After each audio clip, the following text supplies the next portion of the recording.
Salut YouTube, comment ça va? Welcome to the March Q&A. As always, you guys have sent me loads of questions using my Ask Me Anything form that I leave in the description box below, which is awesome, but it means that it's going to be really full of action, lots of topics to cover, lots of questions to answer, so buckle in for the ride. My first question is from Anne, who's from Nice, who sent me a lovely message saying that she loves my videos. Thank you so much, Anne. And she's asked me how I met my French boyfriend here, and she says that I'm lucky that he speaks really good English. So the trick with this one is that I actually didn't meet my French boyfriend here, I met him in New Zealand. If you want to know the full story on how we met, I'll link you to the January Q&A up here where I do answer that question. But I'm also thinking about doing a full video on the topic with all the juicy details, so if you guys are interested in that one, let me know down below. My next question is from Abigail, who's an American who's spent some time in France and is wanting to know how to get into companies like LVMH, L'Oreal, Estee Lauder, etc. So I would say, like most French companies, actually knowing someone who works there, having a contact there could be really useful to sort of recommend your CV to a recruiter. Otherwise, these big giant groups are usually pretty modern in their recruitment and they're on LinkedIn a lot. So I'd get on LinkedIn, see who's posting on behalf of LVMH careers, L'Oreal careers. I know, for example, at L'Oreal, we've got a recruiter who's super active on LinkedIn, always looking to meet new talents, new people. So you can also get in touch with them, send their CV. Definitely be proactive, send your CV through to the generic careers email address and apply to any jobs that you see on the website. But I guess my biggest piece of advice would be don't wait for the perfect job to come up on the website, because a lot of the time the jobs aren't even advertised.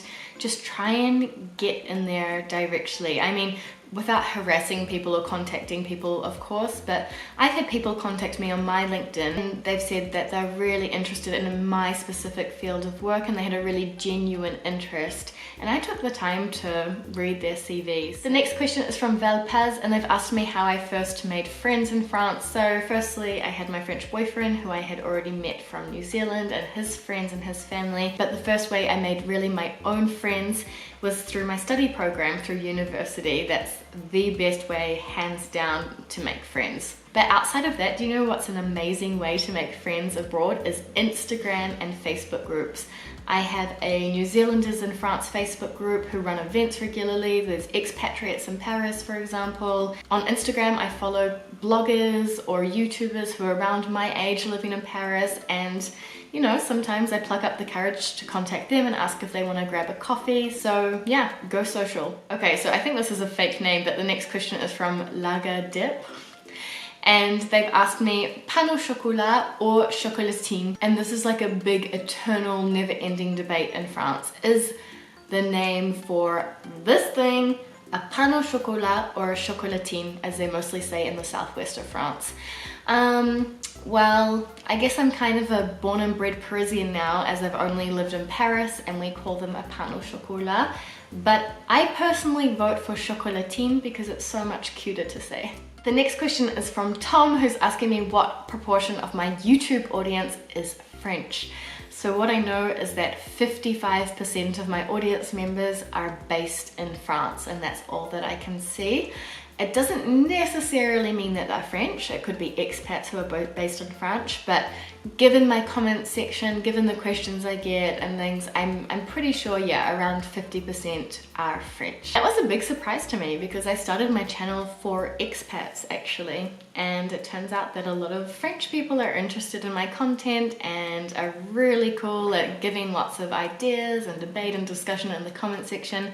So I'm loving it. Merci les Français. The next question is from Sidonia, who asked me what was the biggest culture shock when I arrived in France, but specifically something that I really struggled with. I think the thing that I struggled with the most was the kind of lack of customer service and a willingness to help. I remember finding everything really hard, like setting up my electricity, setting up my bank account, setting up my phone, going to the prefecture for my visa. I had the impression sometimes that the people I was interacting with didn't actually care, and they probably don't, and they didn't actually want to help. They were, you know, stuck there doing their jobs, but they had no interest in helping me as a customer as such, and I found that really hard when I arrived because I was really craving to have some support and feeling like I'd made a good decision and feeling like it was going to be okay, and they didn't really help on that front. The next question is from Toto, who's asking me if I've ever visited the Chateau de la Loire,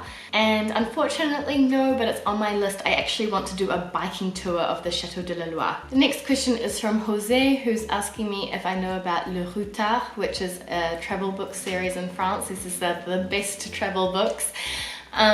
Yeah, I do know them and I have used them from time to time. They are very well written. He also asks me what is my main goal in life, and it's a little bit cheesy, but it's to be free and to be happy.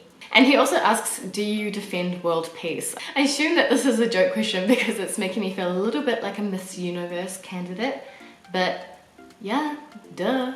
The next question is from Patrick, who's asking me if it's relatively easy for men to date in Paris because he's been watching a few videos from YouTuber Jay Swanson and he's having a tough time dating. Firstly, for those of you who don't know Jay's YouTube channel, I'll link it down below. It's super cool. He does daily vlogs of his life in Paris.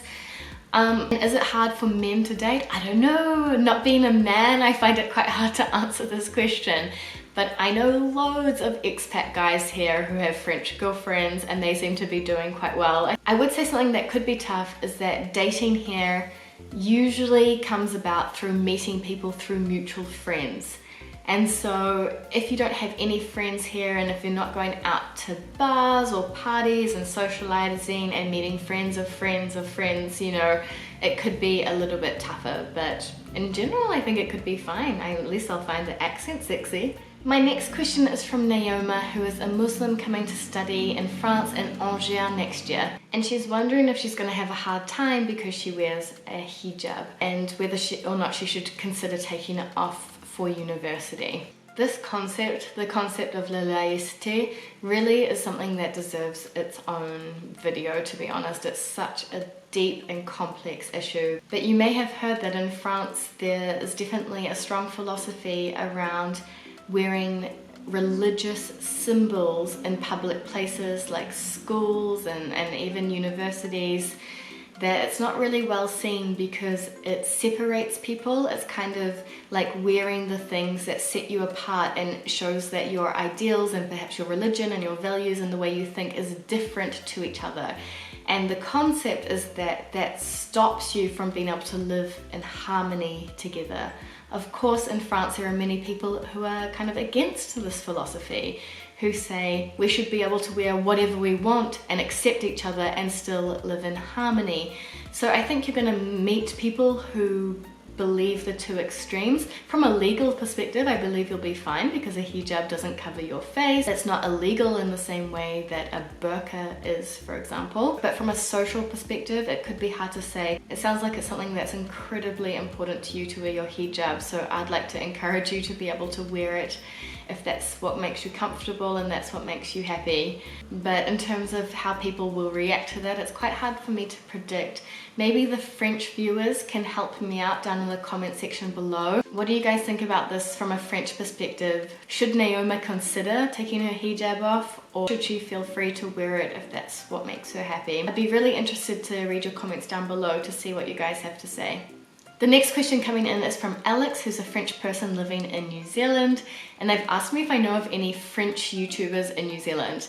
No, I don't, and when I just googled French person New Zealand or French YouTuber New Zealand, it's just my face that comes up, so it doesn't really seem like there are any. Maybe you could start your own channel. And there's another part of the question, which is, as a Kiwi, do I think it's easier for foreigners to make friends with Kiwis? I think it is. I think Kiwis are really friendly and they'll be curious and they'll ask you lots of questions about where you're from and everything. But it does take quite a long time to build a friendship with Kiwis, I have to say. They're really friendly up front and they'll stay friendly, but to become a real friend, it could take some time. So, just keep at it. Like with any culture, I think, invest time and energy, and I'm sure you'll find your crowd. And also don't discount meeting Kiwi friends through other French people. There are loads of French people in New Zealand groups, and maybe they've been there for longer than you, and maybe they've established a circle of friends. So, you know, make friends with the French friends maybe, and meet their Kiwi friends through them, and it can kind of work like that as well. The next question is from Rose, who's asking me if my boyfriend knows about my YouTube channel, and if so, does he watch my videos and what does he think of it? Yep, he definitely knows about the YouTube channel. I have to ask him if I can do an apartment tour of our place, for example, so of course I have to tell him about my YouTube channel. And he watches every single video because he either writes or checks the French subtitles on them. And he's super supportive of it. He's really fascinated. He loves looking at all the numbers, all the analytics, figuring out which videos get more views and why and all that kind of thing. And he's really curious about it. So I'm pretty lucky. The next question is from Amarilis, who says that she noticed that I wear contact lenses or glasses, and she's asking me what the best mutual or private health insurance is when you've got glasses and you need new glasses prescription.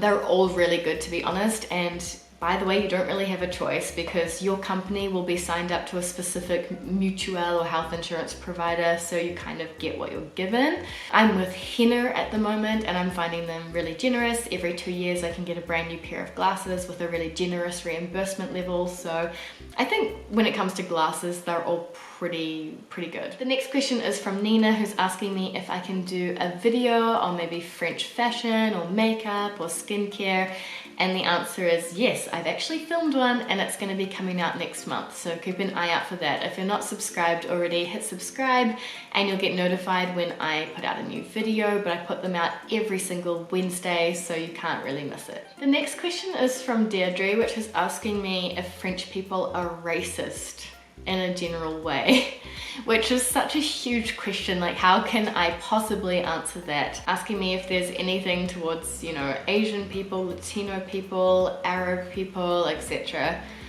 I feel really uncomfortable answering this question because none of the French people that I associate with and that I know are racist people. So they would hate me if I said French people, yep, they're pretty racist, because it's just simply not true.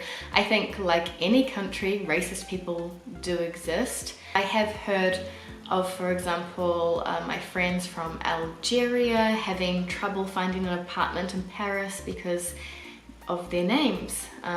Well, they believe that it's because of their names, and when you saw their Algerian names, they're less likely to have their dossier accepted than people with a French name. But I would say overall, in general, no, people aren't racist. As with most countries, maybe the older generations or the lesser educated people may be racist, because just like anywhere, if they don't understand and they don't know anything about these people, then they'll be scared of them, and and racism is often just a defense mechanism of fear. The final question I'm going to tackle from Aline is asking about 2 New Zealand stereotypes. So the first is that it's like the Lord of the Rings and the Hobbit absolutely everywhere, and that's what New Zealand looks like. So as you guys probably know, the Lord of the Rings was filmed in New Zealand, and we used the beautiful scenery in New Zealand. So yeah, I think down in the bottom of the South Island, for example, you'll be like, I'm literally in the Lord of the Rings, and there are moments and parts of the country